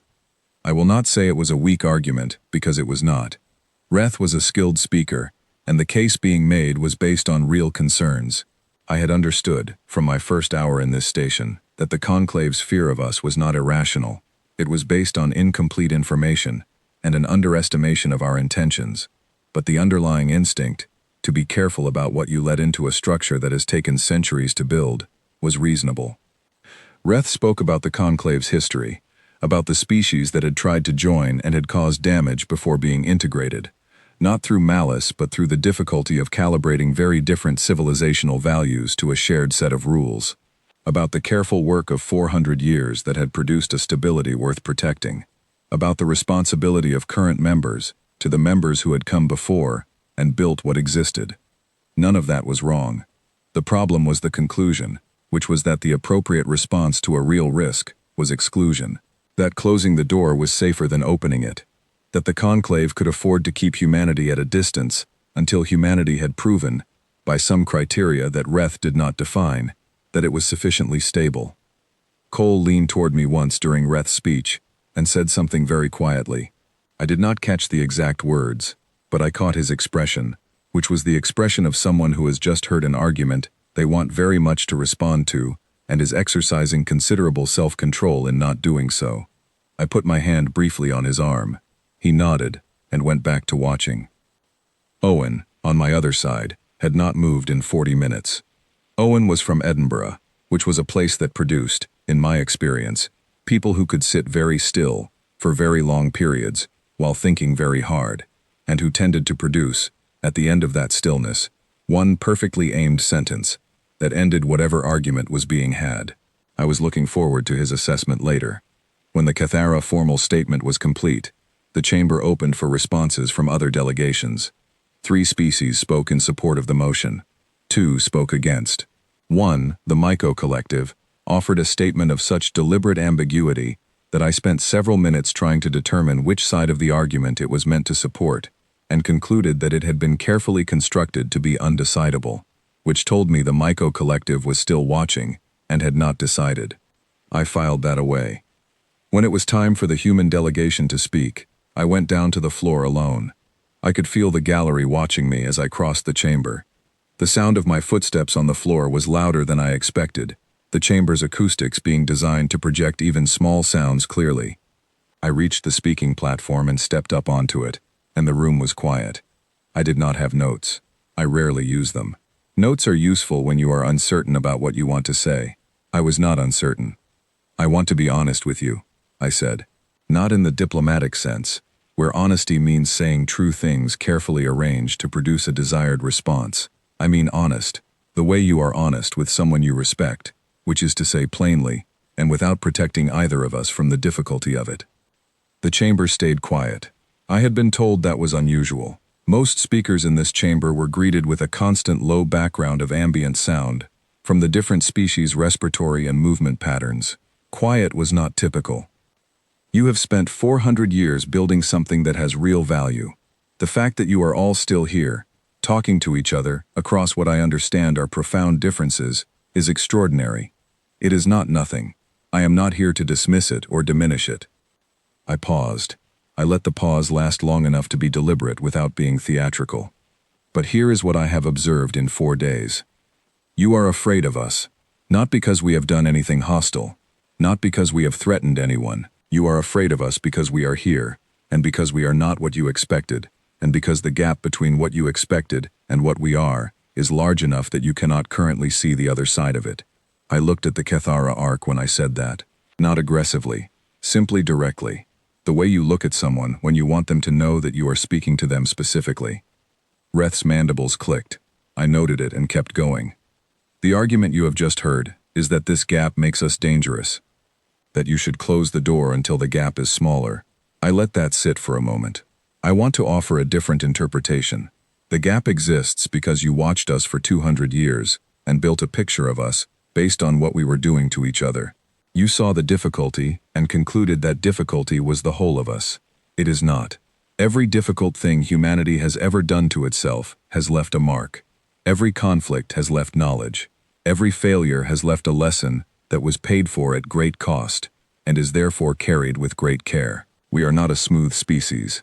We are not a peaceful species by nature, but we are a species that learns. I felt the room differently then, not softer exactly, more attentive. The quality of the silence changed, became something that was leaning toward me, rather than simply being present. And we have been learning, I said, for a very long time. You have a choice. You can close the door, and humanity will remain outside it. We will continue building, and learning, and growing, in the ways that we build and learn and grow, which are sometimes loud, and always determined. And in another generation or two you will look up and the gap will be much larger, and the door will be much heavier, and you will have spent that time not knowing what we were building. Or, you can open the door. You can bring us in. You can learn what we are actually capable of, instead of what your models predict. You can find out, directly and honestly, whether humanity and the conclave can build something together. I think we can. Not because I am certain of everything about us. I am not certain of everything about us. I do not think any human being is, and I think that uncertainty is part of what we are, and I think it is worth something, rather than being a problem to be solved. I looked at the Veloci arc, where Dren's 4 eyes were on me, with the full, unwavering attention I had come to recognize. We will make mistakes. We are already making some, probably, that we cannot see yet. But here is what I know about my species. We will not pretend we did not, and we will not stop until we have made them right. I stepped back from the platform. The walk back to the gallery stairs took perhaps 30 seconds. It felt longer, the way time compresses when something significant has just happened, and you are moving through the aftermath of it. Nobody spoke while I walked. I could hear my own footsteps again, clear and steady on the chamber floor. I sat back down between Cole and Owen. Cole said nothing. He looked at me once, and then looked back at the floor, and his expression was the expression of someone who has just witnessed something they are going to be thinking about for a long time. Owen leaned toward me slightly. In a voice low enough that only I could hear, he said, "The Myco Collective moved." I looked at the Myco Collective section. The cluster of fungal bodies that constituted the collective's delegation had arranged themselves differently than they had been at the start of the session. The shift was subtle, a matter of position and orientation, but our behavioral briefings had included a section on Myco Collective body language, and the configuration they were now in was the one described as receptive engagement. They had made up their minds during my speech. The vote happened 3 hours later, after rounds of private caucusing that I watched from the gallery, reading the movements and groupings with the focus I gave to any situation where the outcome mattered enormously and was not fully in my control. It was not fully in my control. I had said what was true and what was necessary, and the rest was in the hands of beings who would make their own calculations, according to their own values, and their own assessment of what was in their interests. That was how it should be. You could not demand trust. You could only make the case for it and accept the decision. The Cathara motion failed, by 6 votes, out of 43 cast. It was not a comfortable margin. It was not the kind of result that suggested easy days ahead. The Cathara had not given up. They had simply lost this particular vote, and lost it narrowly, and the narrowness of it was information that I filed carefully alongside everything else I had learned in 4 days. But it was a result. Cole exhaled slowly beside me, which was, for Cole, the equivalent of a significant emotional display. Owen made a small sound that might have been a word in Scottish dialect that I did not recognize. Priya, who had been standing near the exit doors during the vote, caught my eye across the chamber and gave me a single, slow nod. I went back to our quarters that evening and sat at my desk and let myself sit quietly for a while before writing anything. The day had been long in the way that days are long when a great deal has happened, not in hours but in density. I was tired in a particular way, the kind that comes not from physical effort, but from sustained attention and precision, from choosing every word with care, for hours on end, and not letting any of them be wrong. I wrote the report to Jonas first, short, factual, the relevant numbers, the outcome, the immediate analysis of what came next. Then I sent the message to Nina. I sat for a long time after that, looking at the viewport and the stars. I had told the conclave that we would make mistakes and not pretend we had not. I had told them we would not stop until we made them right. Both of those things were true. They were true of individual humans, and they were true of humanity as a whole, understood across long enough timescales. They were also the hardest kind of promise to keep, the kind that required not just willingness, but sustained capacity, across the years, and the setbacks, and the moments when it would be much easier to pretend the mistake had not happened, or could not be fixed. We had kept that kind of promise before. We had kept it imperfectly, with interruptions and failures and long detours through the wrong directions, but we had kept it. I intended to keep it here. I intended to make sure the people who came after me, in this seat and in this room, kept it too. The stars were patient outside the viewport. They had been there before humanity, and would be there long after. They did not care what we decided, or what we built, or how we handled ourselves. But we cared, and caring, sustained across enough generations, was the only thing that had ever built anything that lasted. I went to sleep. Tomorrow there would be work. There was always work. And the work, at this particular moment in the history of my species, was the most interesting work in the galaxy. I was, I thought, exactly where I was supposed to be. The formal notification of the vote result was delivered to our quarters by a Veloci protocol officer at the end of the afternoon session, on a physical document printed in the conclave's formal record script with a translation appended in UEN standard. It was the most ceremonially elaborate piece of paper I had ever received, and it said, in carefully weighted language that nonetheless boiled down to 2 words, yes and member. I read it twice, folded it once, and put it in the inner pocket of my jacket, close to where I kept the small photograph of Nina that I had brought with me, because I always brought it on anything that qualified as a long mission. The photograph was from 3 years ago.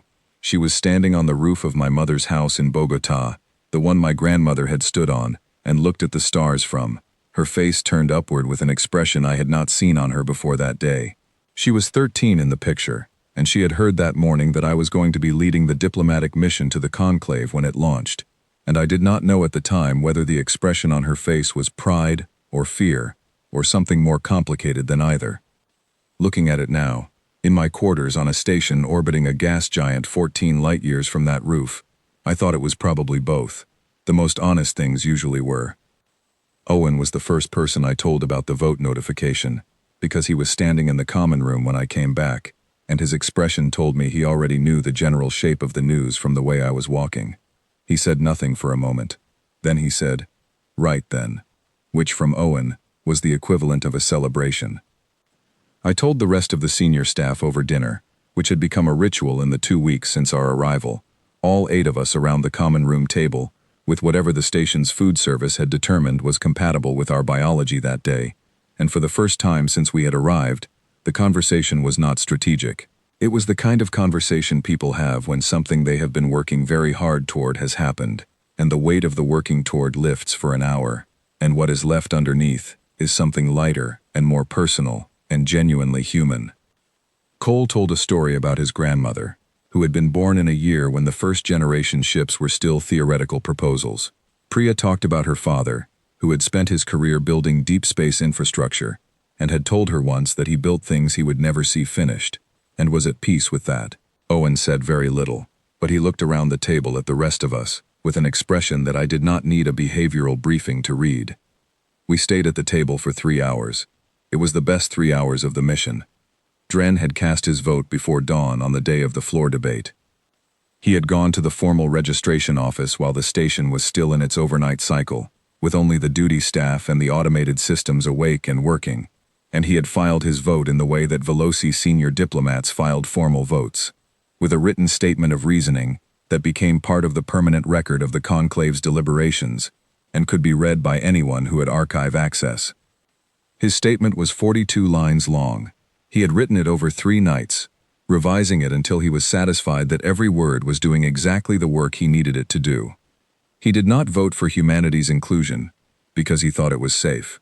He voted for it because he had spent 4 days in proximity to the human delegation and had understood something that his 4,000-page assessment had failed to capture, and that his 62 years of diplomatic experience had not previously encountered. He voted for humanity because they were honest. Not honest in the way that young species were sometimes honest, which was the naive honesty of people who did not yet understand how the game was played.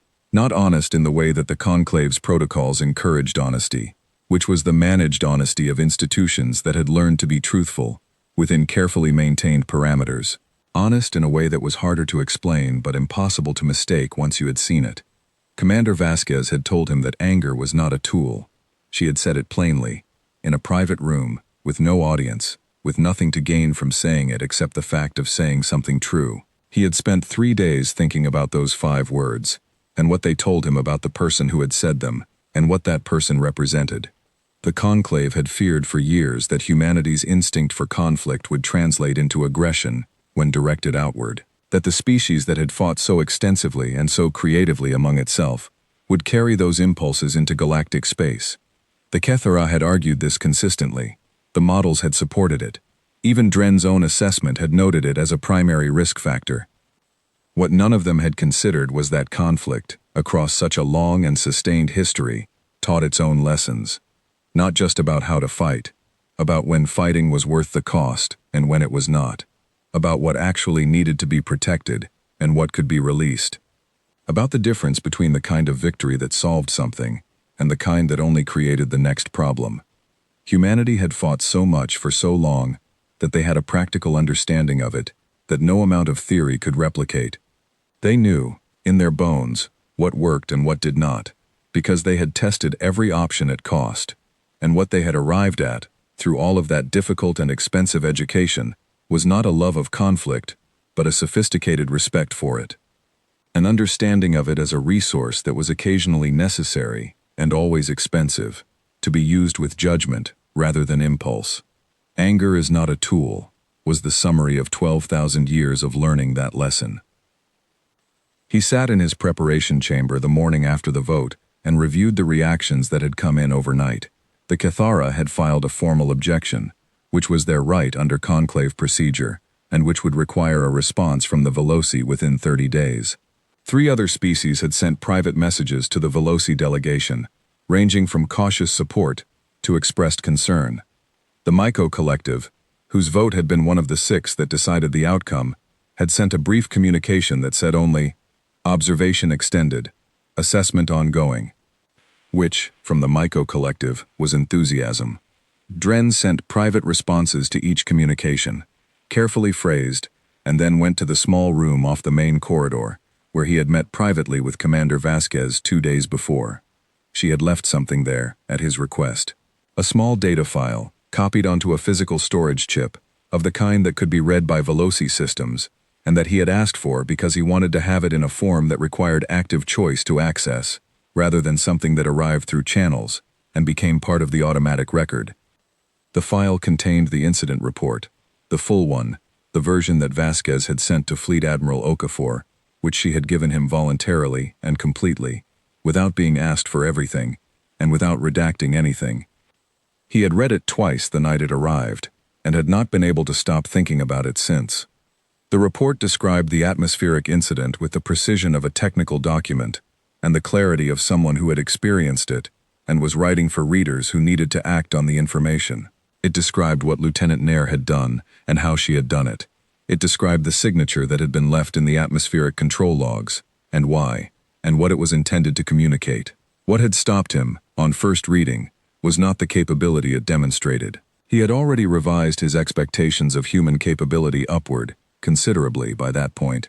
What had stopped him was the passage where Vasquez described the decision about the signature. She had written, "Not a threat, not an escalation. A proof of awareness. We want them to know that we know, not so that they feel cornered, but so that they understand that hiding things from us is not an option, and should not be their strategy. If they understand that, then honest engagement becomes their best remaining choice. We want to make honest engagement the easiest thing available, not just the ethical one." He had read that passage 4 times. He went back to his assessment files, the revised version he had been building since the first morning, and added a section. The section heading was, "Decision-Making Framework Under Threat," and the first line read, "The human response to a hostile act in a diplomatic setting was to neutralize it, preserve the diplomatic context, and create conditions that made continued hostility less strategically attractive than cooperation." This is not the behavior of a volatile species. This is the behavior of a species that has spent a very long time learning the difference between winning a moment and winning a situation. He looked at that sentence for a while. Then he kept writing. The formal meeting between the full human delegation and the Veloci senior diplomatic team was scheduled for later in the week. Dren had been asked to prepare the briefing materials. He was taking longer than usual because he kept revising. Not because he was uncertain about the facts, because he was uncertain about how to say something that was true and important, and that his colleagues were not yet ready to hear, and he was looking for the version of it that would be most useful. What he was trying to say was this: humanity was not a problem the conclave could manage. Not because they were hostile or unpredictable, because they were capable and aware and actively building, not toward any specific confrontation, but toward a future that they were shaping with the same deliberate energy they brought to everything. And the conclave had 2 options. It could be part of that future, as a partner, and have a role in shaping it. Or it could resist it, and have no role at all, and be shaped instead. He was trying to find a way to say this without the Cathara using it as evidence that humanity was threatening the conclave's independence, because that was not what it meant. It was not a threat. It was a description of reality. Momentum was not the same as aggression. A river was not threatening the landscape it flowed through, but it was going to flow through it, regardless of whether the landscape had opinions about this. He finally wrote, "Humanity is moving forward. They will do so with or without our cooperation. Our choice is not whether they become part of galactic civilization. Our choice is whether we are part of what they build when they get there." He sent it to Ambassador Sarah, who read it within the hour and replied, "Accurate, useful, send it." He sent it. Then he went to find Commander Vasquez, because there was a conversation he had been thinking about for 3 days, and had not yet had, and he was a diplomat, which meant he understood that some conversations needed to happen in person, off the record, between two people who had decided to trust each other enough to speak plainly. He found her in the guest wing common room, sitting at the table with Cole Harper and a cup of something that smelled nothing like any beverage he was familiar with, reviewing something on a datapad with the focused attention of someone working rather than resting. She looked up when he appeared in the doorway. Her expression did not change, but something in it shifted, the way something shifts when you recognize someone you have decided to trust. "Ambassador Dren," she said. "Commander Vasquez," he said. "I wondered if you had a few minutes." "I have 12, she said. "Cole, give us a moment." Cole picked up his own datapad and left without being told twice, which Dren noted as another example of the human capacity for seamless, efficient communication that required no overt instruction. Dren sat down across from Vasquez and folded his arms in a configuration that indicated, in Veloci body language, sincerity rather than formality. "I voted for you," he said. "I know," she said. "I want you to know why," he said. She set down her datapad. "Tell me," he told her, not the 42 lines of his official statement, the real version, the one he had been thinking about for 3 nights and had not written down anywhere, because some things lose something when they are written. He told her about the 4,000-page assessment that had been wrong. He told her about the overnight sweep and what it had revealed. He told her about the signature in the atmospheric logs and the passage in her incident report that he had read 4 times and was still thinking about. He told her that he had cast his vote for inclusion not because he was certain it was without risk, but because he had concluded that risk approached from a position of honest engagement was manageable, and that the alternative, exclusion, was not the elimination of risk, but its postponement to a point where it would be far less manageable. And then he told her the thing that was hardest to say, which was that he had read her report and understood that she had given it to him voluntarily, completely, and that this act of voluntary transparency was, to him, more persuasive than anything a diplomatic mission could have planned or staged or delivered through formal channels. Vasquez listened to all of this without interrupting. When he finished, she was quiet for a moment. "Dren," she said, "can I tell you something honestly?" "Please," he said. "We were not perfect in our preparation for this," she said. "We made assumptions about how things would go that did not turn out to be accurate. We had plans that needed to be revised because the situation was different from what we had modeled." She paused. "We were better than your assessment expected, but we were not as prepared as we appeared to be." He looked at her. "Why are you telling me this?" "Because you told me the truth," she said. "And because you deserve the same." She picked up her cup. "We are very good at what we do, but we are not perfect. We are going to make mistakes in this process.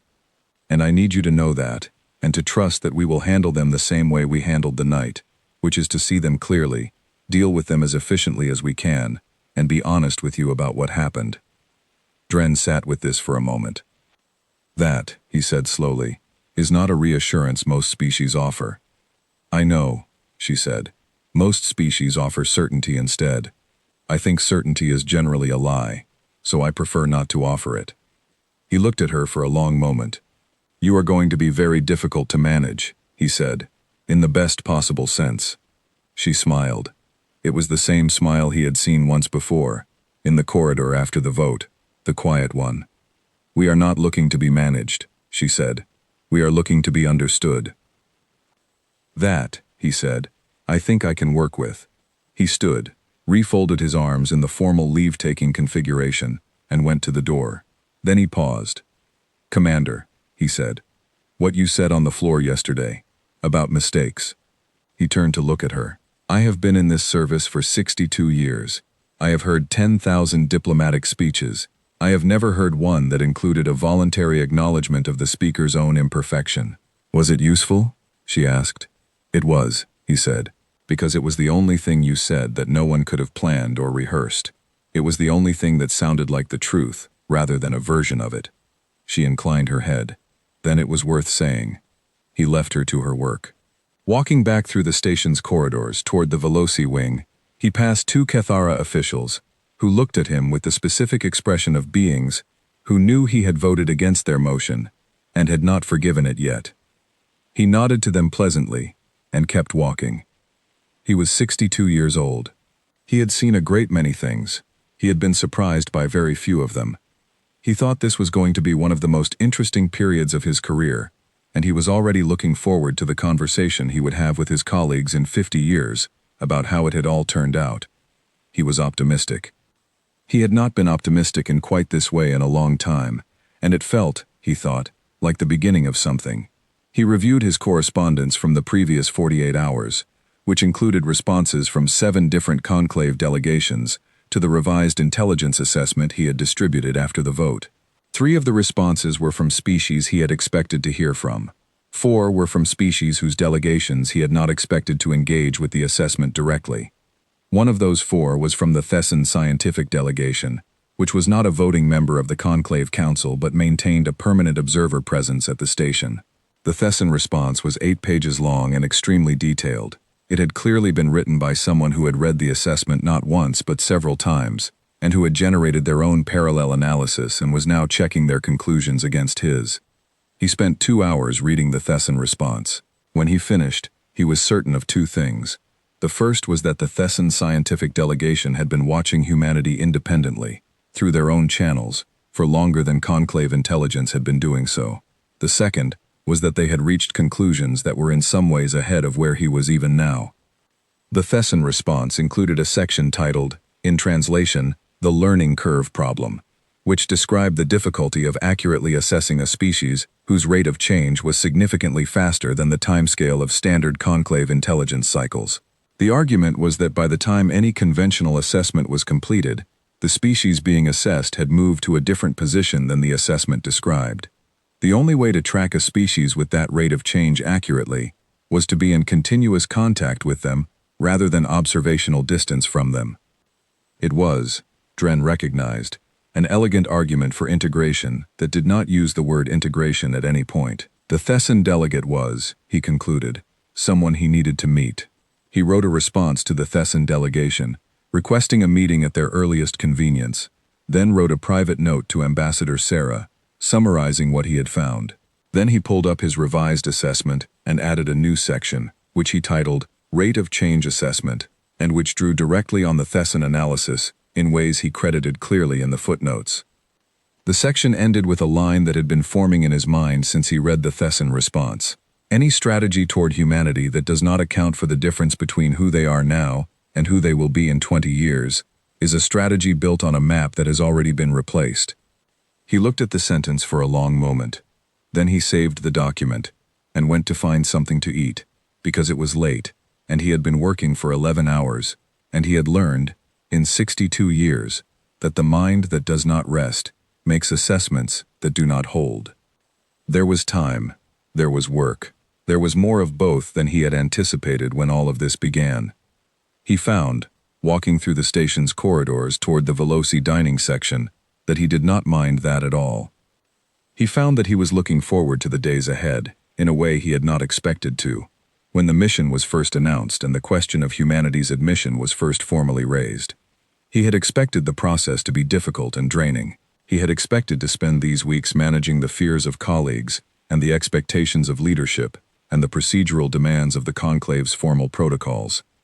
What he had not expected was to learn something, not about humanity, though he was learning that too, about himself, about the assumptions that 62 years of doing the same kind of work could build so quietly that you stopped being able to see them, about what it took to notice the air in the room you had been breathing so long, you had forgotten it was there. Commander Vasquez had been the one who opened the window. He was, he decided, grateful for that. I will tell you what the seat looks like. It is dark metal, heavier than it appears, with clean, straight lines, and a surface that holds the light without reflecting it. The back is taller than most of the other chairs around the grand conclave table. Not by design, but because the table was built 400 years ago for beings whose average height is somewhat greater than ours, and the adjustment was made without fanfare, which I found more meaningful than if it had been announced. Someone had simply decided to make it work for us, and had done so, and had said nothing about it. The chair was not beautiful in any elaborate way.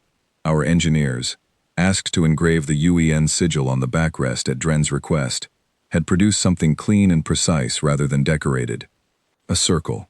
Inside it, the silhouette of a human hand open, palm outward. Below that, 3 words in the primary conclave script, and in Latin, Sumus hic etiam. We are here too. I sat in it for the first time on the 14th day after our arrival. The formal seating ceremony was brief by conclave standards, which meant it lasted slightly over 3 hours, because the conclave does not do anything briefly that can be done with appropriate deliberation. I sat through all 3 hours with my back straight and my hands folded on the table in front of me, and I let the formal words flow over me like water, and I thought about everything and nothing in particular. I thought about the alarm at 02:17. I thought about Priya moving through the dark in her suit with the ease of someone who had rehearsed 100 worse situations than this one. I thought about the flag she had left in the atmospheric logs and the way Dren's expression had changed when he realized we had left it intentionally. I thought about the chamber floor and the silence that came down when I stepped onto the speaking platform. I thought about the Cathara delegation, which was present for the ceremony because absence would have been a formal statement of opposition that the situation did not yet warrant. Reth sat in the correct position and made the correct responses at the correct moments and looked, the entire time, like someone calculating. I respected that. Calculation was the appropriate response to a situation that had not resolved in your preferred direction. What you did with the calculation was what mattered. Dren sat 2 seats to my left, in the Veloci position. He caught my eye once during the ceremony, at the exact moment when the senior conclave official pronounced the formal words of admission, and he gave me a look that contained something too specific to be just satisfaction, something closer to the look of a person who has placed a difficult bet and watched it come in. Not triumphant, just quietly, privately right.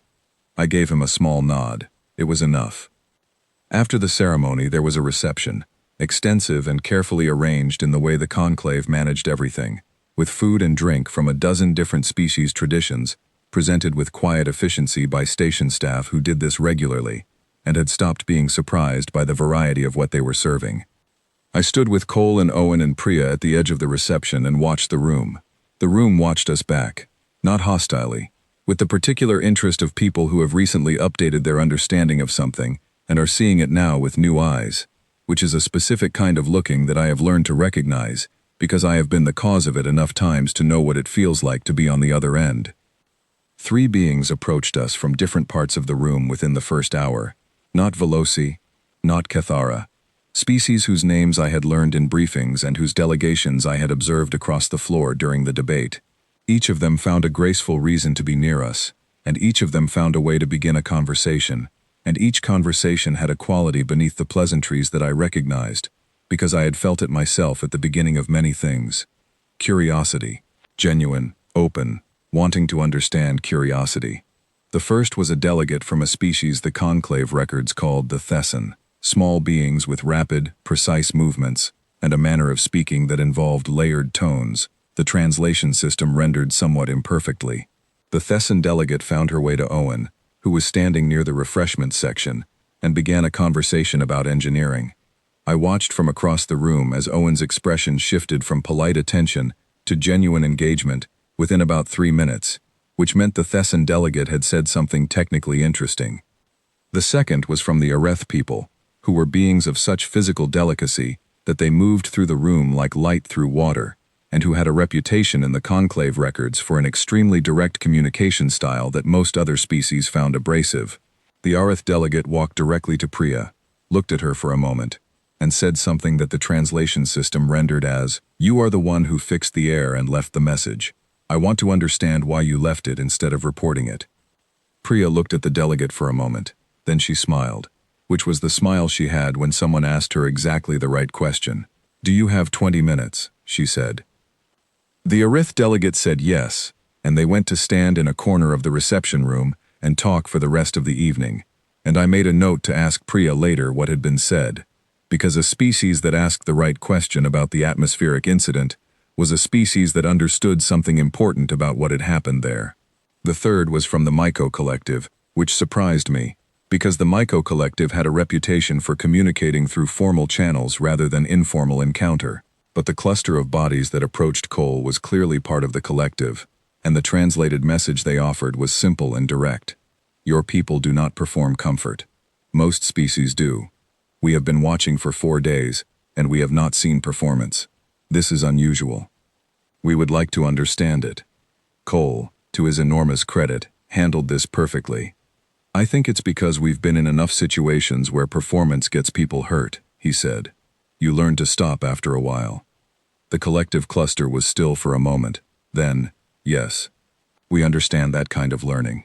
I had been watching all 3 of these conversations from different corners of the reception room, managing my own conversations while keeping my awareness distributed, which is a skill that diplomatic work either develops in you or reveals you do not have. I noted the pattern of which species approached us and which did not. The conclave's established center kept a careful, professional distance. The delegations at the edges of the conclave's power structure came to us.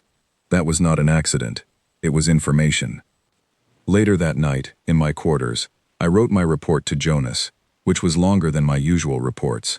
I described the seating ceremony, and the reception, and the 3 conversations. I described the pattern of who had approached, and what they had asked. Then I wrote the sentence that had been forming in my mind since I had watched the Areth delegate walk directly to Priya and ask the right question. The conclave is not one thing. I think we assumed it was, because it presents itself as one, and it has been one, in the ways that mattered for 400 years.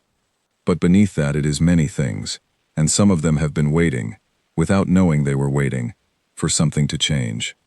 I sent the report, and then sat at my desk for a long time, without writing anything else, which is not something I do often, because I process most things through words, through the act of putting them in order, but some things need to be sat with rather than written down, and this was one of them.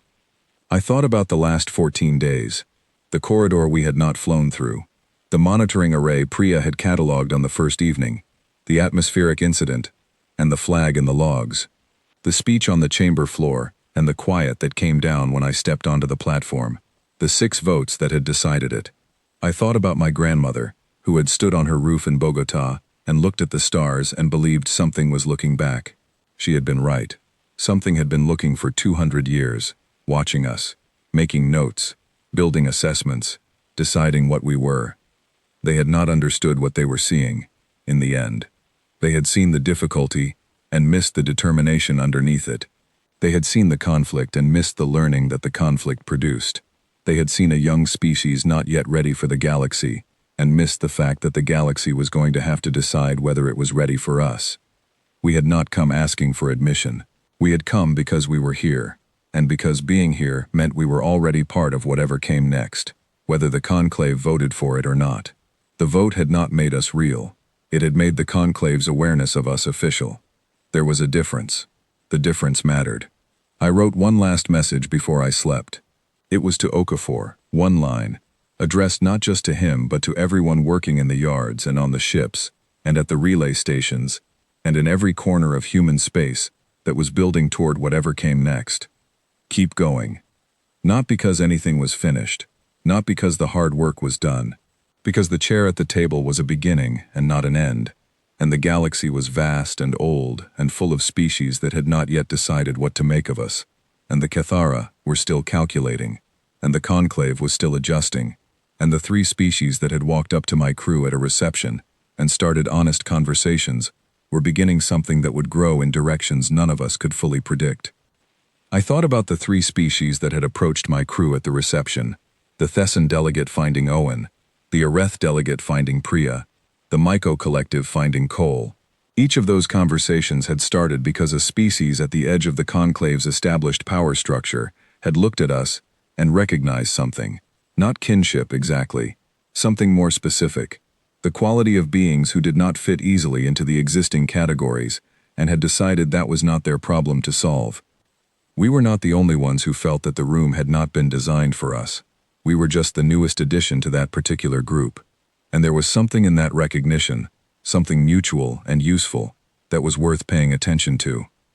Dren had told me about 4 species that had filed preliminary conclave membership applications in the past year, applications that the established membership had been slow walking through procedural delays for reasons that the official communications did not fully explain. I had read between those lines easily enough. When you had been managing a room for 400 years, you developed habits about who you let into it, and those habits did not always align with stated principles. Humanity's presence was already changing the calculation on those applications, not because we had done anything deliberate, simply because we were there, and because our presence made certain arguments harder to maintain, and certain delays harder to justify. The room had a different geometry now. The geometry would keep changing. I was looking forward to seeing what it changed into. I genuinely was, and the genuineness of that feeling was itself information. After 300 years of building and reaching and preparing, after 14 days of precision and attention and the kind of sustained effort that left you tired, in ways that were hard to explain, what I felt sitting in the chair at the Grand Conclave table for the first time was not relief. It was appetite. We had done the first thing. We had done the first thing. There were more things to do. The universe was very large, and it was very interesting. And we had just been given the clearest possible confirmation that it was real, that it was out here, that the lights in the sky were places, and the places had people in them, and the people were complicated, and the complication was worth engaging with. We were going to engage with all of it, one conversation at a time, one honest exchange at a time, one day after another of showing up and doing the work, and refusing to be what anyone had decided we should be, before they had taken the time to understand what we actually were. It was going to be extraordinary. I was certain of that in the way I was certain of very few things, which was completely and without reservation. We had been on the outside for as long as anyone in the galaxy had thought to notice us.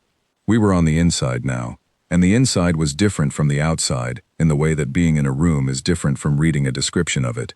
You could hear the acoustics. You could see what the light did at different times of day. You could find out which walls were solid and which ones had doors in them that the original plans had not mentioned. We were good at finding those doors. We had been doing it on Earth for 12,000 years, and we had gotten here by doing it in space, and we intended to keep doing it in every room we entered, because that was simply what we were. The stars were steady outside the viewport. The gas giant made its slow turn below. The station hummed with the activity of thousands of beings from species that had existed and built and reached for the sky long before anyone in the solar system had looked up and imagined doing the same. We were the newest ones here. We were late, genuinely, by galactic standards. We had arrived after the introductions were done, and the seating arrangements were settled and the customs were established. We had brought enough to share. We had arrived with our hands open. We had spent our first 2 weeks making it clear that we were not going to be what the models predicted. Not out of stubbornness, but out of the simple fact that we were more complicated than any model, and we had no particular interest in making ourselves simpler to accommodate someone else's expectations. And we had a chair.